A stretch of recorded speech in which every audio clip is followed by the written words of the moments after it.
This remote and rugged land on the border with Afghanistan is believed to have been home to some of the world's most wanted group of fighters.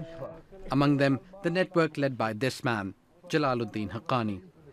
Back in 1979, Haqqani was fighting the Soviets in Afghanistan, and the CIA was happy to fund him with the help of Pakistan's military. The Haqqani network became one of the most sophisticated groups of fighters in Afghanistan. But with the fall of the Soviet Union and the rise of the Taliban in the 1990s, Haqqani and his combatants were no longer welcome. When the US invaded Afghanistan in 2001, facing a common enemy brought the Afghan Taliban, Al-Qaeda and the Haqqani network closer.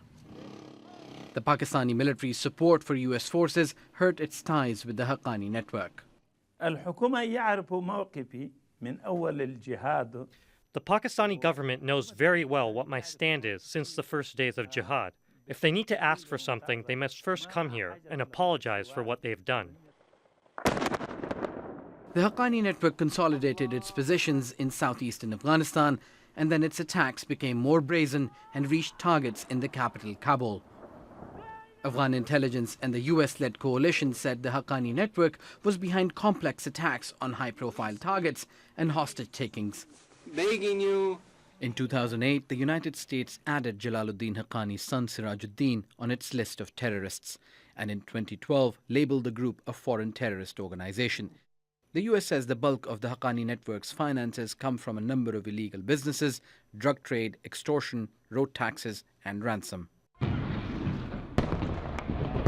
For over a decade, US drone strikes and pressure on Pakistan to launch a ground offensive against the Haqqani network remained inconclusive.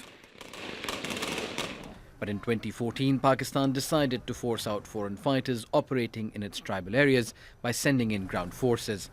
And after an attack on a school in Peshawar in December that year, the government decided to ban the Haqqani network and its affiliates.